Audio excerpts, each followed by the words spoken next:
తీయమన్నాడు. ఆ ఫోటోలో ఈ శరీరం కనిపించకుండా చేసేస్తాడు. యోగాగ్నిమయం అయిపోతుంది అప్పుడు శరీరం. మనం ఇంకా చాలా దూరంగా ఉన్నాం అనుకోండి ఆ స్థితికి. చెప్తున్నాను, అవి మనం ముందు మానసికంగా తెలుసుకోవాలి, తర్వాత ప్రయత్నం చేయాలి. నిద్రపోతున్నప్పుడు ప్రాణం మాట నువ్వు మర్చిపోలేదా అంటాడు. యోగాభ్యాసం చేస్తున్నప్పుడు కూడా ప్రాణాన్ని మర్చిపో అంటున్నాడు కృష్ణ పరమాత్మ. అది జాగ్రత్తగా ఆలోచించాలి. 5వ అధ్యాయంలో ఆ రహస్యమైనటువంటి యోగం 27, 28 శ్లోకాల్లో చెప్పాడు. స్పర్శాన్ కృత్వా బహిర్బాహ్యం చక్షుశ్చైవాంతరే భ్రువో ప్రాణాపానౌ సమకృత్వా నాసాభ్యంతరచారిణౌ. లోపల ఆడుతూ ఉండాల్సిందే. అంటే ఈ గాలి ఐస్ ఫ్యాక్టరీలో వాటర్ లాగా, వాటర్ వస్తూ ఉంటుంది, మళ్ళీ ఆ వాటరే పెడుతుంది ఐస్కి, మళ్ళీ అక్కడి నుంచి వస్తూ ఉంటుంది, పోతూ ఉంటుంది. ఆ విధంగా ఆ మట్టిలో ఉన్నటువంటి టార్టాయిస్ లాగా దాని గాలి ఏం చేస్తుంది, దాంట్లోనే తిరుగుతూ ఉంటుంది. నీళ్లలో ఉన్నప్పుడు చేప యొక్క నీరు మా గాలి ఎట్లా పోతుంది, దాంట్లో నుంచే సర్క్యులేట్ అవుతుంది. దాని వండర్ఫుల్ రెస్పిరేటరీ సిస్టమ్ భగవంతుడు ఆ జలచరాలకు పెట్టాడు. లోపలే గాలి తిరుగుతూ ఉంటుంది. పరమాత్మ అదే అంటున్నాడు అక్కడ. నాసాభ్యంతరచారిణవు, ముక్కు లోపలే తిరిగిపోతూ ఉండాలన్నాడు గాలి. ఎంత కష్టమో ఆలోచించండి. భగవద్గీతలో చెప్తున్నాడు. 5వ అధ్యాయం మీరు వెళ్ళి వెతకండి. 5వ అధ్యాయం 27, 28 శ్లోకాలు. అంత గొప్ప శ్లోకాలు. నాస అభ్యంతర అంటే లోపల, నాస అంటే ముక్కు, ముక్కు లోపల. ప్రాణ అపాన, గాలి బయటికి వెళ్ళేది ప్రాణం, లోపలికి వచ్చేది అపానం. ఈ రెండు కూడా లోపల, ముక్కు లోపల జరిగిపోతూ ఉంటారు. దుర్యోధనుడు అది ప్రాక్టీస్ చేశాడు. నాసాభ్యంతరచారిణౌ యతేంద్రియ మనో బుద్ధి ముని మోక్షపరాయణ విగతేచ్ఛా భయక్రోధ యస్సదా ముక్తజేవస. వాడు ఈ జన్మలోనే అబ్సల్యూట్లీ బ్రహ్మణ్యుడైపోయాడు. వాడు ఈ జన్మలోనే ముక్తుడైపోతున్నాడు. అది యోగాభ్యాస ప్రక్రియ. కనుక మనం ఆ ప్రాణమయ కోశాన్ని మర్చిపోవాలి. మనస్సుతో సంకల్పాలు చేయకుండా ఉండాలి. మన సంకల్ప ప్రభాన్ కామాన్ త్యక్త్వా సర్వాన్ అశేషతః మనసైవ ఇంద్రియగ్రామం వినియమ్య సమంతతః శనైః శనైః ఉపరమేతు బుద్ధ్యా ధృతి గృహీతయా ఆత్మసంస్థం మనః కృత్వా న కించిదపి చింతయేతు. మనస్సులో ఏమీ చింత ఉండకూడదు, ఏమీ ఆలోచనలు చేయొద్దన్నాడు. అప్పుడు మనస్సులో చింత అనేటువంటి విషయం తీసేసాం కదా, శుద్ధ జ్ఞానం మిగిలిపోతుంది. అది పాయింట్. ఇవాళ గౌడపాదుని ఎందుకు తలుచుకున్నామంటే ఆ మాండూక్య కారికలో సర్వాభిలాప విగత సర్వచింతా సముత్థిత. మహానుభావుడు అండి, ఆయన రాశాడు. ఆ వాక్కు అన్ని వాక్కులకి, వాక్కు మాట్లాడేటువంటి ఈ ఇంద్రియానికి, కర్మేంద్రియాలకి పైన కూర్చుందండి. సర్వచింతా సముత్థిత. ఆ మనస్సుకి బుద్ధికి ఆలోచన చేసి నిశ్చయం చేసుకుని జ్ఞాపకం చేసుకుని అన్ని ఆలోచనలతో కూర్చునేటువంటి ఆ మనస్సు బుద్ధి అంతఃకరణానికి పైన కూర్చున్నాడు. సర్వచింత సముత్థిత సకృద్విభాత. ఎప్పుడు ప్రకాశిస్తూ ఉన్నటువంటి ఆ లైట్ ఉండే ఆ జ్యోతి స్వరూపాన్ని తలుచుకోమన్నాడు. ఎక్కడ భూమధ్య స్థానంలో హృదయం అనేటువంటి పీఠం మీద ఆ మనస్సును పెట్టుకుని సంజయుడు ధ్యానం చేసిన పద్ధతి అన్నమాట. వేషహానతః స్వాత్మదర్శనం ఈశదర్శనం స్వాత్మరూపతః. అంటే స్వాత్మరూపతః ఈ జీవుడు తన యొక్క ఉపాధిని కనుక తీసేసినప్పుడు, ఉపాధి అంటే ఈ 5 పొరలు, 5 వేషాలు, ఇవి తీసేసినప్పుడు నిరుపాధికమైనటువంటి తత్వం ఉందే, అదే ఆత్మదర్శనం. ఆ ఆత్మదర్శనమే పరమేశ్వర దర్శనం. ఈశ దర్శనం స్వాత్మరూపతః. ఈ ఆత్మ, తన యొక్క ఆత్మరూపం ఉందే, ఆ ఈశ్వరుడు యొక్క రూపం, తన యొక్క ఆత్మరూపం ఒకటి. The essence of the world and the substance of God are same. ఇది కూడా ఒక థియరీ, మహావాక్యం. The essence of the world and the substance of God are same.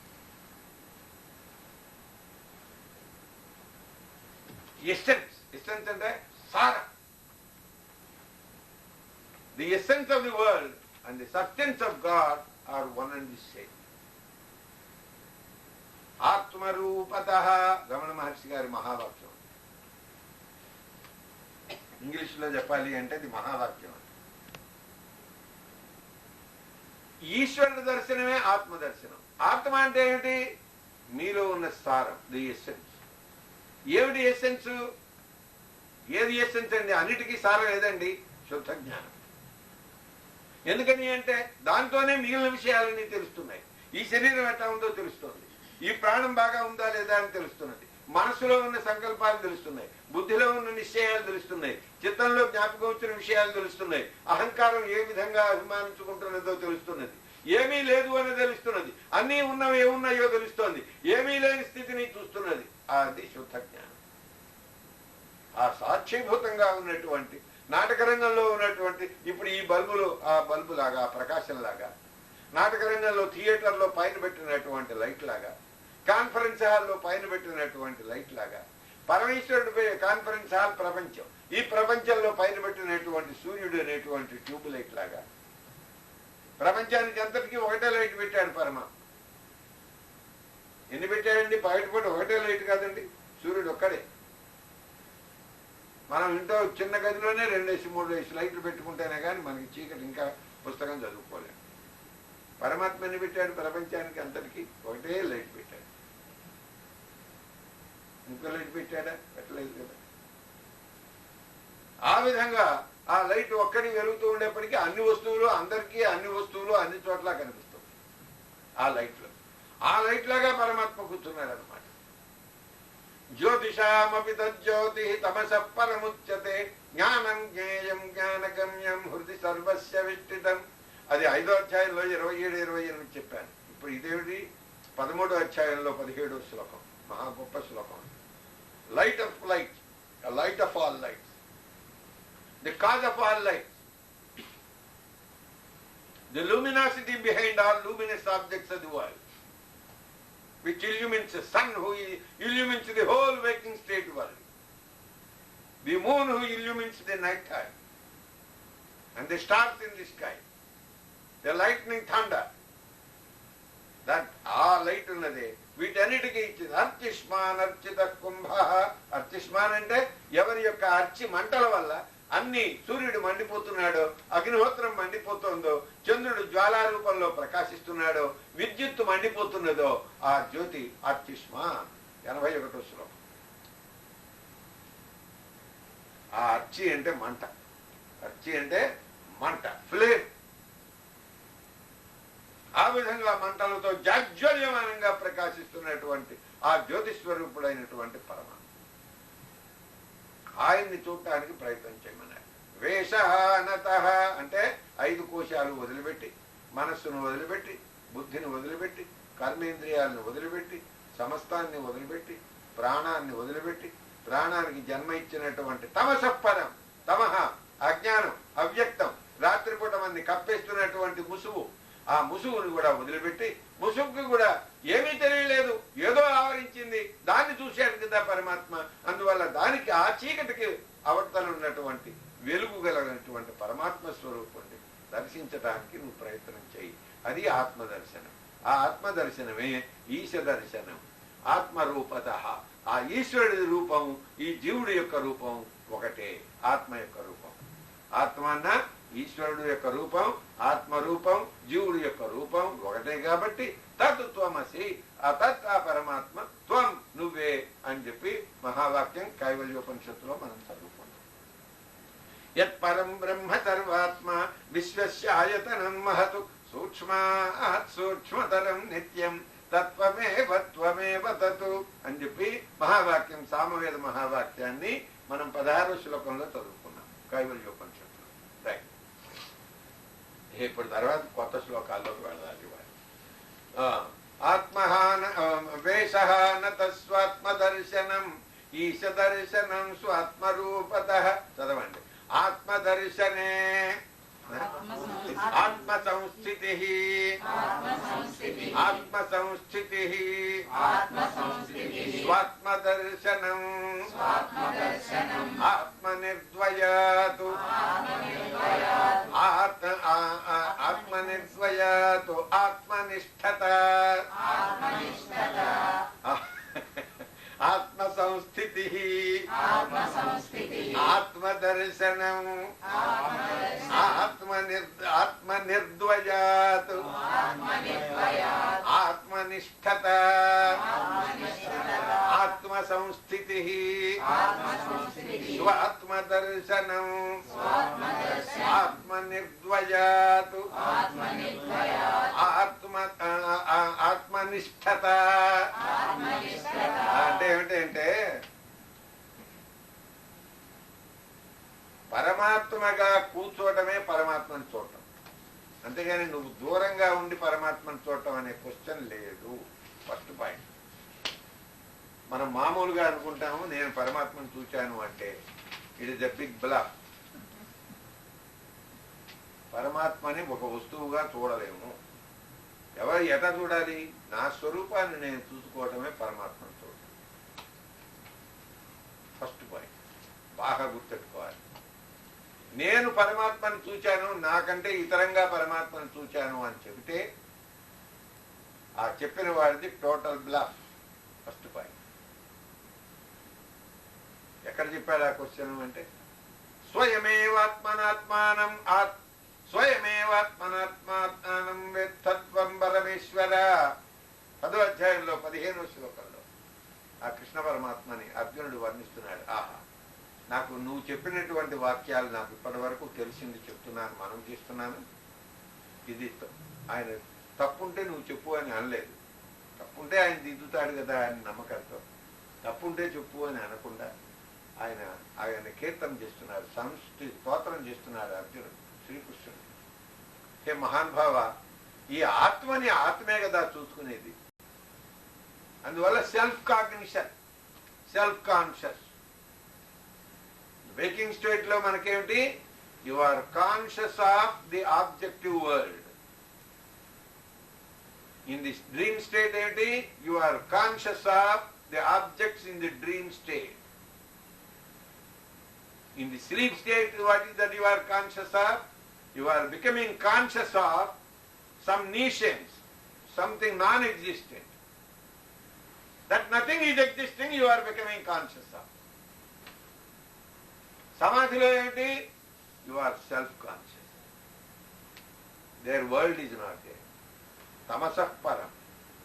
Means, ఆ తమస్సుకి అజ్ఞానానికి కూడా అవతల కూర్చున్నవాడు పరమాత్మ. So it is self-cognition. That is why it is called self-realization. Yadanto yoginaschainam pasyanthatmanyavasthitam yadantope akrutatmano nainam pasyanti acetasaha. ఈ ఆత్మలో ఆత్మను చూసుకోవాలి కానీ ఆత్మని వదిలిపెట్టి ఆత్మేతరమైనగా పరమాత్మ కూర్చున్నాడు నేను చూస్తాను అని అంటే టోటల్ నాన్ సెన్స్. దొరకదు. ఆత్మను చూడటమే పరమాత్మను చూడటం. స్వాత్మదర్శనం ఆత్మ సంస్థితి ఆత్మదర్శనం. అది విష్ణు సహస్రనామంలో వ్యాసుడు చెప్పాడు. ఏమిటన్నాడు? యస్య స్మరణ మాత్రేణ జన్మ సంసార బంధనాతు విముచ్యతే నమస్తస్మై విష్ణవే ప్రభ విష్ణవే. అందరూ నోట్ చేసుకోవాలి. యస్య స్మరణ మాత్రేణ అంటే ఏమిటన్నారు? ఏ మహానుభావుణ్ణి స్మరించుకున్నంత మాత్రం చేత ఆ స్మరించుకున్న క్షణంలో సంసారాన్ని దాటి వెళ్ళిపోయావు. నువ్వు ఎక్కడున్నావో ఆలోచించుకోమన్నా. రమణ మహర్షి సదర్శనం అని ఇంకో పుస్తకం రాశారు. కార్యకంఠ గణపతి ముని గారు ట్రాన్స్లేట్ చేశారు. మీకు మొదటి రోజు నేను చెప్పాను. ఆ మహానుభావుడు మొట్టమొదటిలోనే రాస్తాను. హృద్యేష చింతారహితో హృదాఖ్య తస్య స్మృతిర్తత్ర దృఢైవ నిష్ఠ. ఆ వ్యాసుడు చెప్పిన మాటలు చెప్పారు రమణ మహర్షి. ఏమిటన్నాడంటే తస్య స్మృతి, పరమాత్మని జ్ఞాపకం చేసుకోవటమే పరమాత్మను చూడటం. ఆ జ్ఞాపకం చేసుకున్నప్పుడు నువ్వు ఎక్కడున్నావో ఆలోచించమన్నాడు. ఎవరిని చూస్తున్నావన్నాడు? పరమాత్మనే కదా చూసుకుంటున్నది. జ్ఞాపకం అంటే ఏమిటండి? ఏదో ఒక వస్తువును చూస్తున్నావు కదా. జ్ఞాపకం అంటే ఏమిటి? మెమరీ. మెమరీ అంటే ఏమిటి? You are seeing something. You are not talking, but you are seeing something. ఎవరిని చూడుతున్నావు? మెమరీ. ఎవరిని చూస్తున్నప్పుడు? పరమాత్మని గురించిన మెమరీ వచ్చినప్పుడు పరమాత్మని చూసినట్టు. పరమాత్మని జ్ఞాపకం చేసుకుంటున్నావు కదా, అప్పుడు ఎవరిని చూస్తున్నావు అనమాట? పరమాత్మనే చూస్తున్నావు అనమాట. తస్య స్మృతి తత్ర దృఢైవ నిష్ఠ. అక్కడ కూర్చోవడమే, అదే అక్కడ కూర్చోవటం, పరమాత్మలో కూర్చోవటం అదే. పరమాత్మని చూడటం ఏమిటి? పరమాత్మలో కూర్చోవటమే పరమాత్మని చూడటం. రెండు, పరమాత్మలో కూర్చోవటమే పరమాత్మలో బ్రహ్మనిష్ట, పరమాత్మలో నిష్ఠగా కూర్చోవటం. నితరాం స్థితి అంటే ఇంకో చోట కూర్చున్నట్టుగా. ఇది చాలా రహస్యం, ఇది బాగా గుర్తెట్టుకోండి. రమణ మహర్షి గారు సద్దర్శనంలో సద్దర్శనం అంటే true vision, vision of the reality, self conscious state, సమాధి అంటే ఏమిటన్నాడు? తసద్వస్తుని ప్రాప్త తదాత్మభావా నిష్ఠైవ సద్దర్శనమిత్యవేహి. పరమాత్మ అనేటువంటి సత్యమైనటువంటి వస్తువుతో ఏకత్వాన్ని పొందటం ఉందే, అది సద్దర్శనం. భవంతు సద్దర్శన సాధనాని పరస్య నామాకృతిభిః సాధనైః. భవంతు సద్వర్శన సద్దర్శన సాధనాని పరస్య నామాకృతిభిః సపర్యాః. భగవంతుణ్ణి చూడటానికని 96 ప్రయత్నాలు చేయిస్తున్నాడు. ఏమిటన్నాడు? భవంతు సద్దర్శన సాధనాని. ఆ సత్యమైనటువంటి పరమాత్మని దర్శనం చేసుకోవటానికి అనేకమైన సాధనలు ఉన్నాయి. ప్రతి సాధనాన్ని సత్వస్తువుని దర్శించినట్టు కాదు. భవంతు సద్దర్శన సాధనాని పరస్య నామ ఆకృతిభిః సపర్యాః. ఆయనకి అర్చన చేయటం, పూజ చేయటం, నైవేద్యం పెట్టటం, షోడశోపచారాలు చేయటం, మూర్తిని పెట్టుకుని చూస్తూ ఉండటం, దాని మీద నమస్కారం చేయటం, లేకపోతే స్తోత్రం చేయటం, మానసికంగా ఆ మూర్తిని మనస్సులో పెట్టుకుని మనస్సులో ఆరాధించటం, ఇవన్నీ కూడా ఒక పద్ధతి. అది సద్దర్శనం కాదు. ఏది సద్దర్శనం అన్నాడు?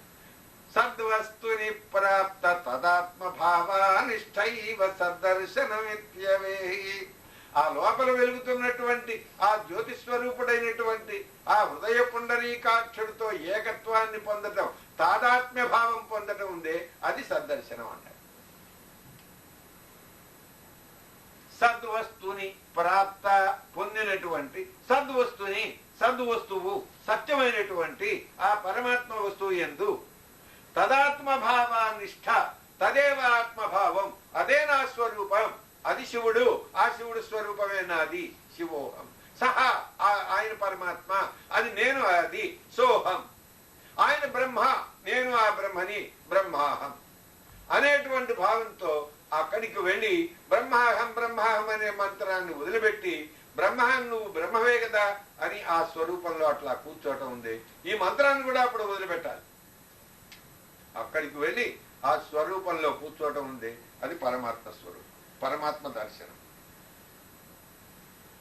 పరమాత్మ దర్శనమే ఆత్మ పరమాత్మ నిష్ట, బ్రహ్మ దర్శనమే బ్రహ్మనిష్ట. అంతేగాని పరమాత్మ అక్కడ రెండు పరమాత్మలు లేరు. అంటే చూడబడుతున్న పరమాత్మ ఒకడు, చూచే ఆత్మ జీవాత్మ ఒకడు, రెండు లేరు. ఆత్మ నిర్ద్వయాతు, ఆత్మ ఒకటే. ద్వయం అంటే రెండు, నిర్ద్వయం అంటే రెండు కాదు. అక్కడ చూచేవాడు చూడబడుతున్నవాడు రెండు ఒకటి కాదు. ఈ చూచేవాడు చూడబడుతున్నవాడు ఒకటే. ఆ స్వరూపంలో కూర్చోవటం ఆత్మ నిర్ద్వయాతు, ఆత్మనిష్ఠత, ఆత్మ సంస్థితి అంటే ఆత్మని స్థితి, ఆత్మలో కూర్చోవటమే ఆత్మని చూడటం. ఆత్మ సంస్థితి, ఆత్మ సంస్థితి అంటే ఆత్మలో కూర్చోవటమే ఆత్మ దర్శనం, ఆత్మలో కూర్చోవటమే ఆత్మని దర్శించటం. రైట్. మరి దర్శించడం అంటే అక్కడే కూర్చోవడం ఏమిటి? అది సమాధి అన్నమాట. అక్కడే కూర్చోవడం ఏమిటి? ఆత్మ నిర్ద్వయాతు, ఆత్మనిష్టత. నువ్వు అక్కడే కూర్చున్నావు అన్నమాట. నువ్వు స్మరించుకుంటున్న కాలంలో నువ్వు అక్కడే కూర్చున్నావు. పరమాత్మని స్మరించుకుంటున్న కాలంలో నువ్వు ఎక్కడా లేవు, నువ్వే అది. అది యస్య స్మరణ మాత్రేణ, ఆ స్మరించుకున్నటువంటి క్షణం ఎటువంటిది అంటే అది సమాధి. మళ్ళీ వెంటనే ఇంకో విషయం జ్ఞాపకం వస్తుంది, ఆ సమాధి పోయింది. ఆ స్వరూపంలో కూర్చోవడమే జన్మ సంసార బంధనాతు సముద్రలాఘనం చేయటం. ఆంజనేయుడు సముద్రం దాటం అంటే సంసారం అనే సముద్రాన్ని దాటి ఆ లంకలోకి ఆ ఐలాండ్ గా ఉన్నటువంటి ఆ హృదయ పుండరీకంలో అశోకవనం కింద కూర్చున్నటువంటి ఆ బుద్ధి దగ్గరికి మనస్సు వెళ్ళి బుద్ధిలో లయం అవ్వాలి. ఆ బుద్ధిలో ప్రపంచం లేదు కాబట్టి అది నిర్మలమైపోయినటువంటి శుద్ధ జ్ఞానం అయింది. శుద్ధ జ్ఞానం పరమాత్మ యొక్క స్వరూపం. ఈ వీడి యొక్క బుద్ధి పరమాత్మ శుద్ధ జ్ఞానం. ఈ శుద్ధ జ్ఞానం రెండు శుద్ధ జ్ఞానాలు కావు, ఇది ఒకటే. ఆ స్వరూపం ఉంది, అది ఆత్మనిష్ట. ఆత్మదర్శనం, ఆత్మ సంస్థితి, స్వాత్మదర్శనం. స్వాత్మ అంటే తన యొక్క ఆత్మ యొక్క దర్శనం ఏమిటి? ఆ ఆత్మలో కూర్చోవటమే ఆత్మను చూచినట్టు. Self cognition. You are cognizing your own self. Why? ప్రపంచ is not there, world is not there at that time, like mud in the water. Ramana Maharshi చెప్పిన మాటలు అందుకనే మీకు మనవి చేశాను. చాలా కష్టం, జాగ్రత్తగా ఆలోచించుకుని కొద్ది మాటల్లో ఎంతో గంభీరమైన విషయాన్ని చెప్పాడు. సూత్రాల్లాగా చెప్పాడు అనమాట. జాగ్రత్తగా ఆలోచించుకోవాలి. యస్య స్మరణ మాత్రేణ వాల్మీకి వ్యాస పరమాత్మ రాశాడు. ఎట్లా రాశాడండి? పరమాత్మ స్వరూపాన్ని జ్ఞాపకం చేసుకున్న ముహూర్తంలో నువ్వు జన్మ సంసార సంబంధమైనటువంటి సాగరం అంతా తరించి అక్కడికి వెళ్ళావు. అప్పుడు ఏమైంది? పరమాత్మనే తలుచుకున్నావు, ప్రపంచంలో విషయాలు తలుచుకోలేదు. ప్రపంచం ఏమిటి? శబ్దం, శబ్దాలు వింటం లేదు. గంధం, గంధాలు వాసన చూడటం లేదు. మరి రుచులు ఏ వస్తువు తింటం లేదు, ఏ వస్తువుని తాకటం లేదు, ఏ సంకల్పము లేదు, ఏ బుద్ధిలో నిశ్చయాలు లేవు, మనసులో ఇతర విషయాలు జ్ఞాపకం రావటం లేదు, బుద్ధి లేదు, చిత్తం లేదు, అహంకారం లేదు, నా తెలివితేటలు అని మర్చిపోయాం. అవంతా కూడా లోపలికి వెళ్ళాం. అప్పుడు నువ్వు పరమాత్మ ఒకటైపోయా. ఇది ఆత్మ సంస్థితి, స్వాత్మ దర్శనం, ఆత్మ నిర్ద్వయాత్, ఆత్మనిష్టత. ఆ స్థితిలో పరమాత్మలో కూర్చున్నట్టు ఇది ఆత్మనిష్ట. దాని పేరే బ్రహ్మనిష్ట.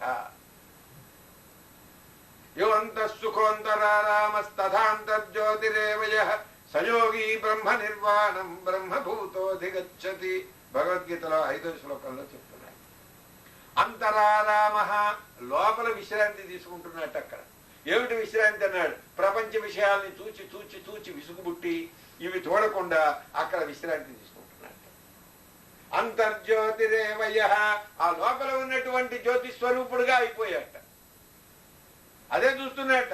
యో అంతఃసుఖోంతరారామస్తథా అంతర్జ్యోతిరేవయ సయోగి బ్రహ్మ నిర్వాణం బ్రహ్మభూతోధిగచ్చతి.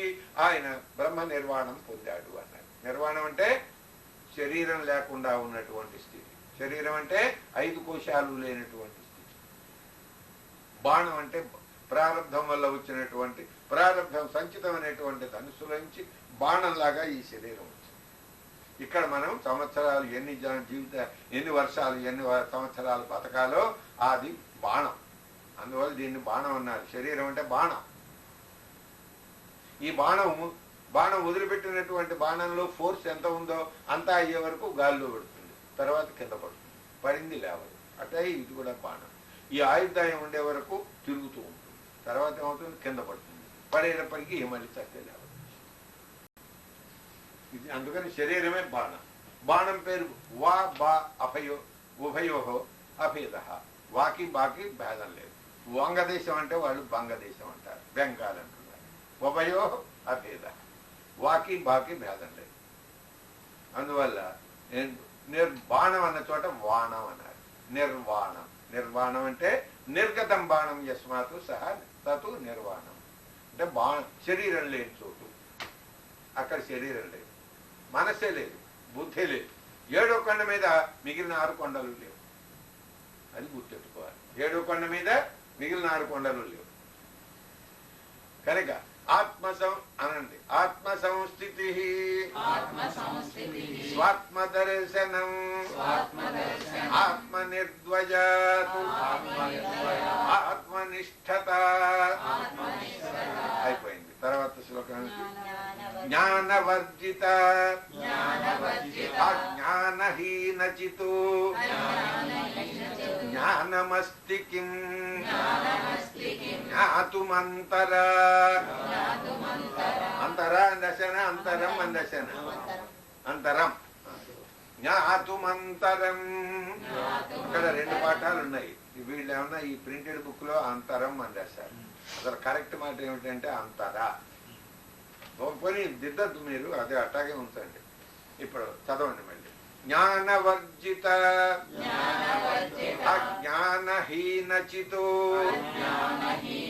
జ్ఞానమస్తి కిం జ్ఞాతుమంతరా జ్ఞాతుమంతరం జ్ఞానమస్తి కిం జ్ఞానమంతరం జ్ఞాతుమంతరం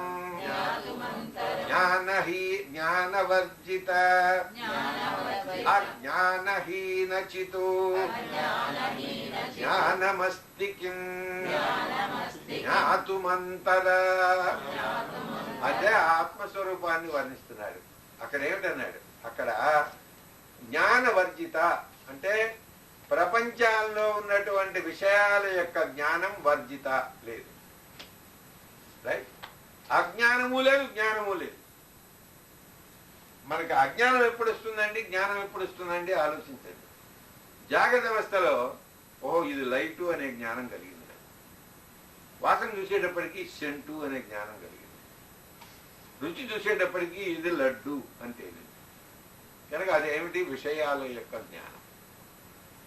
విషయాల యొక్క జ్ఞానం, విషయాలంటే ప్రపంచం, ప్రపంచ జ్ఞానం. పరమాత్మలో ఆ జ్ఞానం లేదు. జ్ఞాన వర్జిత, ఆ జ్ఞానం లేదు. ఇక అజ్ఞానం కూడా లేదన్నాడు. అజ్ఞానం ఎప్పుడు అన్నాడు? నిద్రలో అంతా అజ్ఞానమే కదా, ఏమీ లేదు కదా. ఏమీ తెలియటం లేదు అనేది ఉందా అన్నాడు. అక్కడ ఏమీ తెలియకపోవటం అనేది లేదు. అన్ని వస్తువులు తెలుస్తున్నాయనే జ్ఞానం ఉందా అన్నాడు. అది లేదన్నాడు. మరి ఏది ఉన్నదయ్యా అంటే తెలుసుకునే వస్తువు ఉంది కానీ తెలియబడుతున్న వస్తువు లేదు. జ్ఞాతం అంటే తెలుసుకుంటుండే వస్తువు, తెలుసుకునే వస్తువు మాత్రమే ఉంది కానీ తెలియబడుతున్నటువంటి నాలెడ్జ్ లేదు. ఎంత జ్ఞానవర్జిత అంటే ఏంటి? విషయ జ్ఞానం లేని చోటు. అజ్ఞానహీన చిత్తు, విషయాలేమి తెలియబడకుండా ఉన్నటువంటి నిద్ర లేదు. విషయాలు తెలుస్తున్నది ఎప్పుడు? జాగ్రత్త అవస్థలో. విషయాలు తెలుస్తున్నది ఎప్పుడు? స్వప్నావస్థలో. విషయాలు తెలియకుండా కేవలం అజ్ఞానంలో ఉన్నది ఎప్పుడు? నిద్రావస్థలో. కనుక అక్కడ పరమాత్మలో ఈ మూడు అవస్థలు లేవు. మూడు అవస్థలు ఏమిటి? రెండు అవస్థల్లో ఏమిటి? జ్ఞానం, విషయాల యొక్క జ్ఞానం. ఏమంటే డ్రీమ్లో కూడా విషయాల యొక్క జ్ఞానం ఉంది కదా. ఓ మనిషి కనిపిస్తున్నాడు, వాడితో ఏదో మాట్లాడుతున్నాము, లేకపోతే ఓ ఊరికి వెళ్తున్నాము, నడుస్తున్నాము, తింటున్నాము, పుచ్చుకుంటున్నాము, ఏదో ఇవే కదా వాళ్ళ. కనుక జాగ్రత్త అవస్థలో ఎట్లా ఉందో స్వప్నావస్థలోనూ అట్లాగే ఉంది. ఏమిటది? విషయ జ్ఞానం అన్నమాట, విషయాల యొక్క జ్ఞానం. పరమాత్మలో ఆ విషయాల యొక్క జ్ఞానం లేదు. అంటే ఏంటి? జాగ్రత్త అవస్థ లేని కాంతి, స్వప్నావస్థ కాంతి, నిద్రావస్థ కూడా కాంతి. నిద్రలో ఏమిటండి? ఏది తెలియటం లేదు, ఏది తెలియకపోవటం అజ్ఞానం. ఆ అజ్ఞానము లేదు. అజ్ఞానహీన, హీన అంటే అజ్ఞానము లేదు, జ్ఞానము లేదు, విషయాల యొక్క జ్ఞానము లేదు, విషయాల యొక్క తెలియకపోయిన అజ్ఞానము లేదు. ఇక ఏది ఉందయ్యా అంటే తెలుసుకునేటువంటి ఆ పరమాత్మ, జ్ఞాన స్వరూపుడైన పరమాత్మ, అన్నిటినీ తెలుసుకునేటువంటి పరమాత్మ, ఆయన జ్ఞాత. జ్ఞాతం అంతరా, ఆయన కంటే విలక్షణమైన వస్తువు. అసలు జ్ఞానం ఉందండి అక్కడ అంటే ఏమిటి? మనం ఎట్లా అర్థం చేసుకోవాలంటే, అద్దం ఉందండి, అద్దంలో అసలు రిఫ్లెక్షన్స్ అనేవి ఉన్నాయా? అద్దంలో రిఫ్లెక్షన్స్ ఉన్నాయిటండి. మనం వెళ్ళకపోతే లేదు కదా దాంట్లో. మనం కూర్చోలేదనుకోండి, దాంట్లో ఏముంటుందండి అద్దంలో? ఏమీ లేదు కదా. ఈ కాన్షియస్నెస్ అద్దం లాంటిది అన్నమాట, టీవీ స్క్రీన్ లాంటిది. టీవీ స్క్రీన్ మీద బొమ్మలు ఉన్నాయా అన్నాడు, లేవు కదా.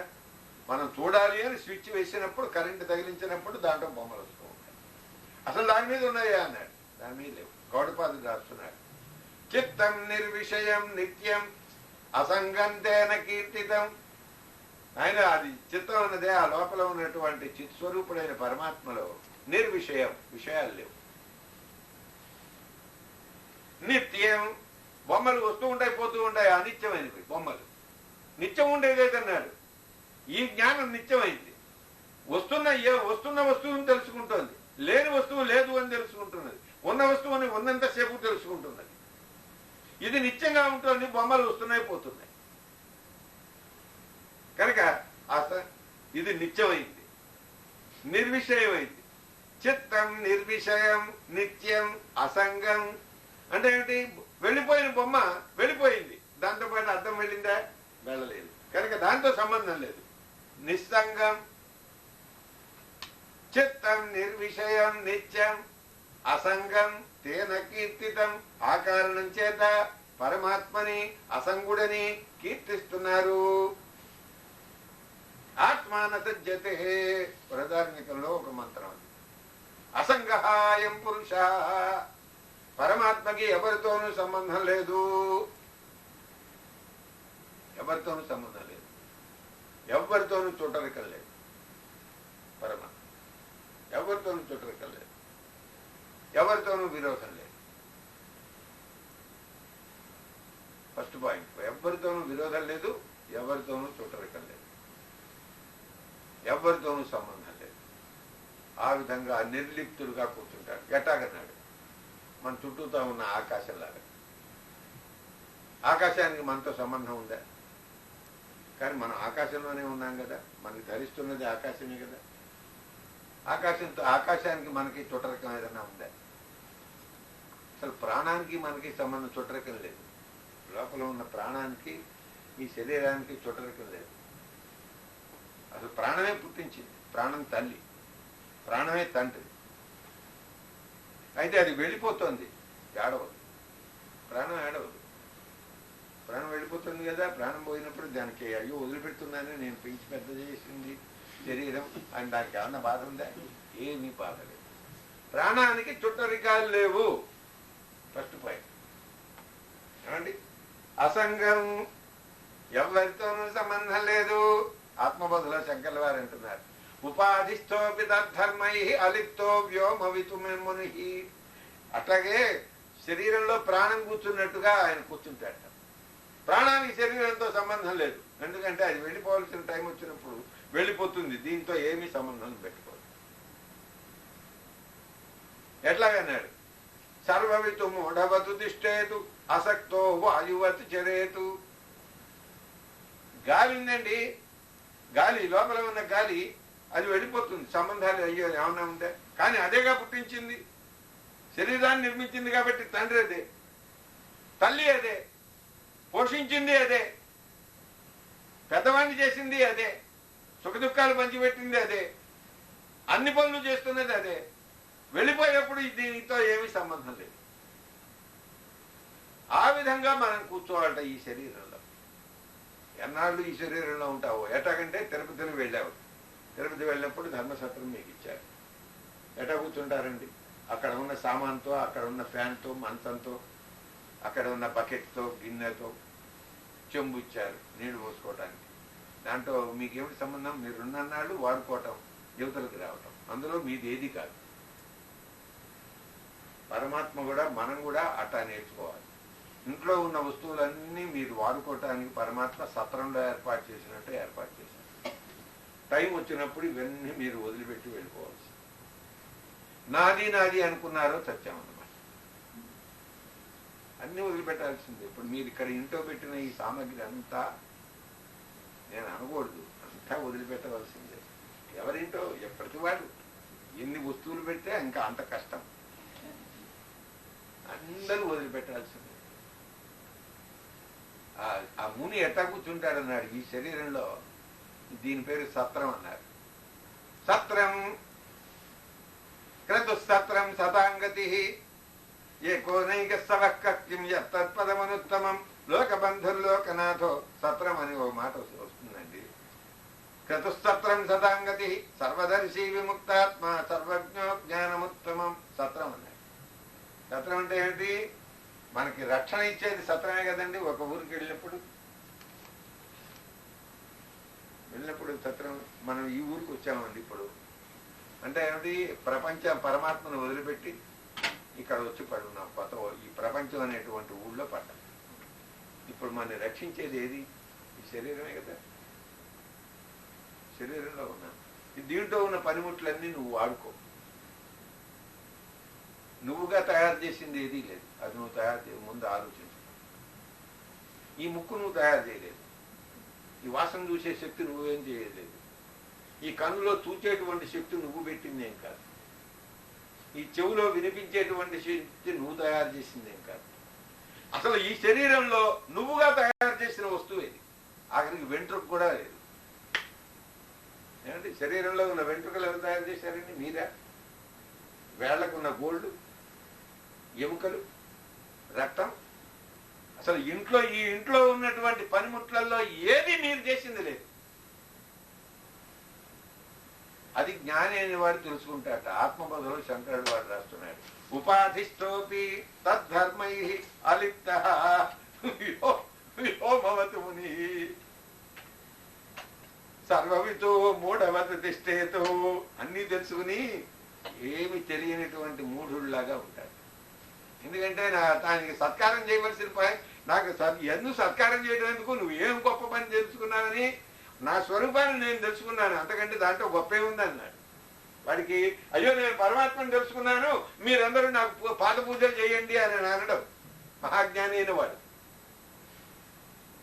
వాడికి ఎక్కించుతో భేషజము అజ్ఞానము ఉంటే వాడు బాధ పెడతాడు శిష్యుల్ని. నువ్వు బాధ పెడితే నాకు పాద పూజ చేయి, నాకు పెట్టు, నాకు ఈ బట్టలు ఇవ్వు, వస్త్రాలు తీసుకొచ్చి పెట్టు, ఆశ్రమం కట్టించు, ఆ చెట్లు ఇక్కడ పెట్టు, నువ్వు కూడా రోజు వచ్చి పని చేస్తూ ఉండు, పండు మటుకు నేను తింటాను, నువ్వు మటుకు చాకరీ చేసి వెళ్ళు, ఎందుకంటే నీకు ఉపదేశం చేశాను కాబట్టి.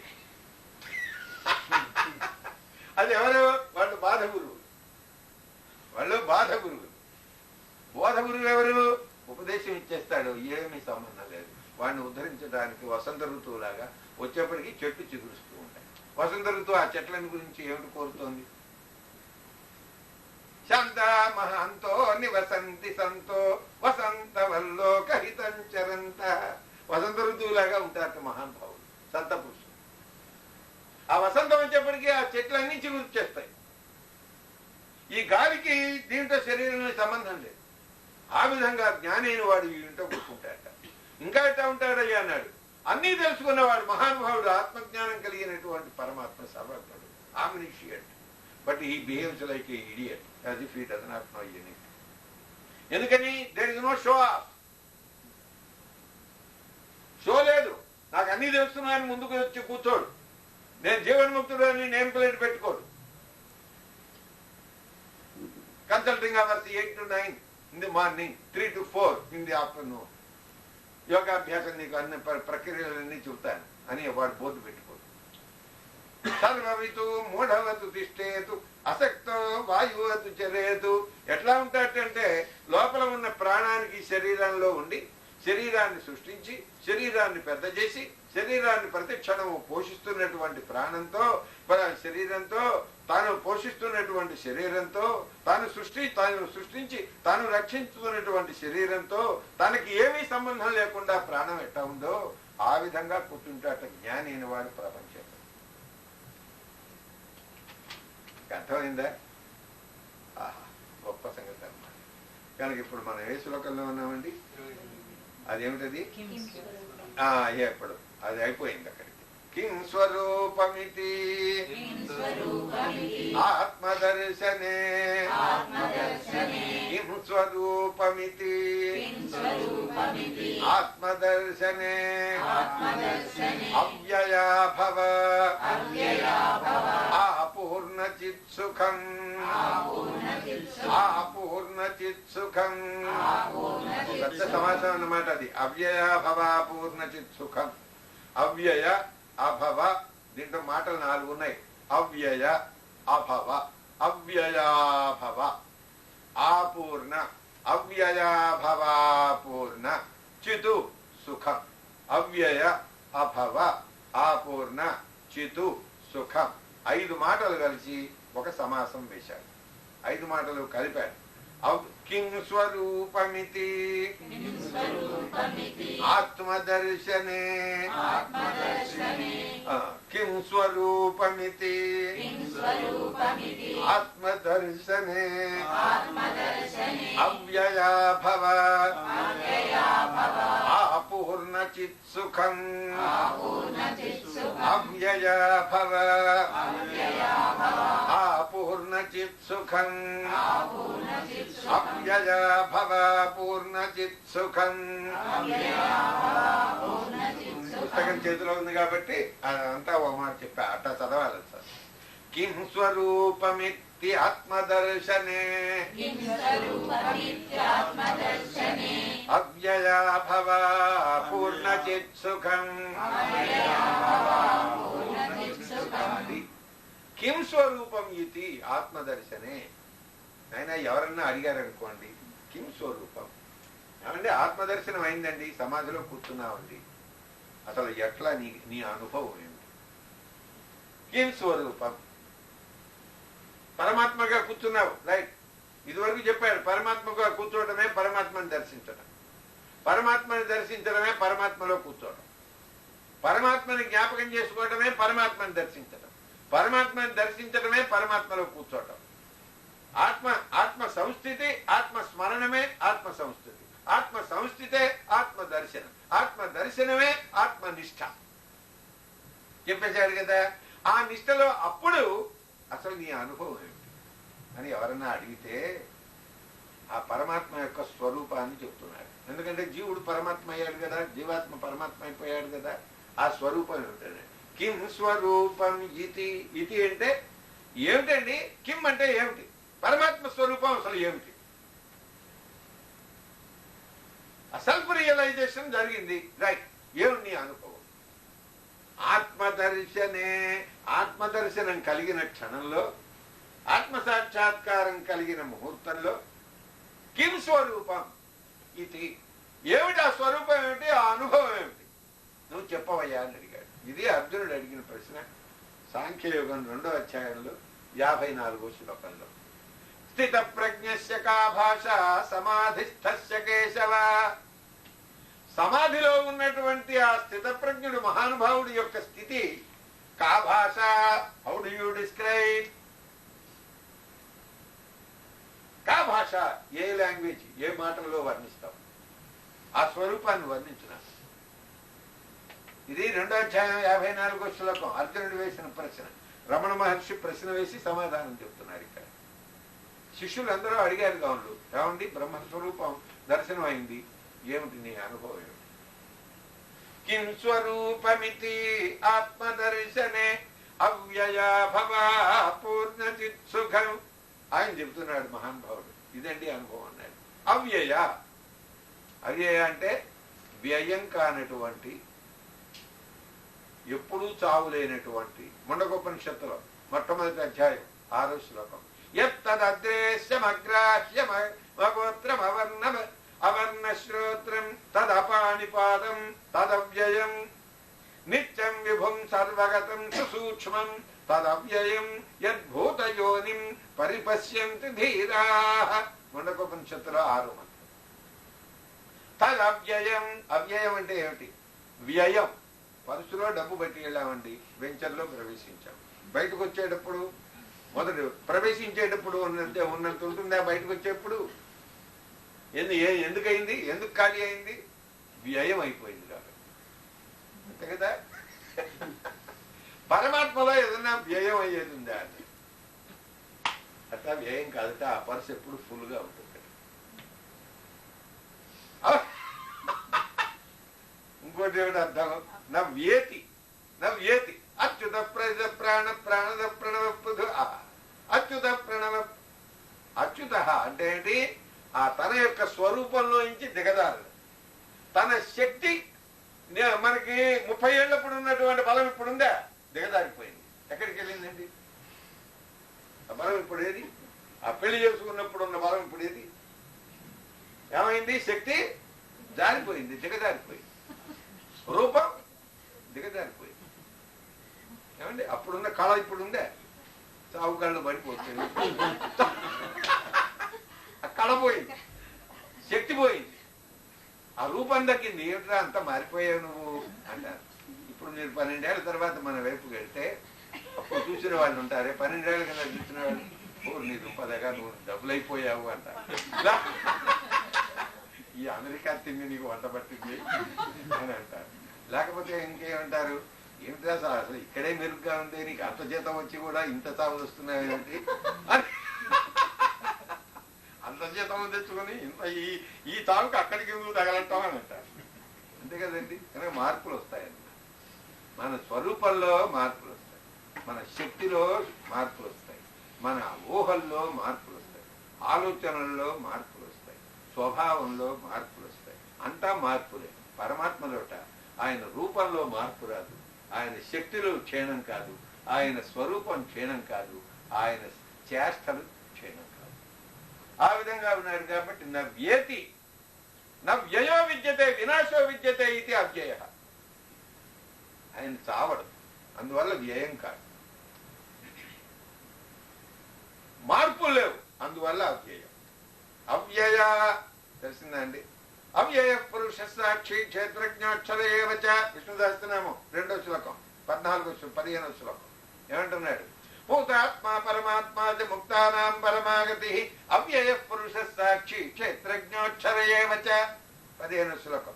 అవ్యయ నవ్యేతి నవ్యయో విద్యతే న వినాశో అస్య విద్యతే న జాయతే నో మ్రియతే. పుట్టేవాడు కాదు, చచ్చిపోయేవాడు కాదు, ఎదిగేవాడు కాదు, హీనమయ్యేవాడు కాదు, క్షీణించేవాడు కాదు. అవ్యయ అభవ. ఆ ఇది చూశారు పరమాత్మ. అభవ అంటే చచ్చిపోయేవాడు కాదు, పుట్టేవాడు కాదు. అజో మహార్హ స్వభావ్యో జితామిత్ర ప్రమోదన ఆనందో నందనో నంద సత్యధర్మాత్ర విక్రమ. 69వ శ్లోకం. అజహ పుట్టినవాడు కాదు. అనాది నిధనం విష్ణుం సర్వలోక మహేశ్వరం లోకాధ్యక్షం స్తువన్నిత్యం సర్వ దుఃఖాతిగో భవేతు.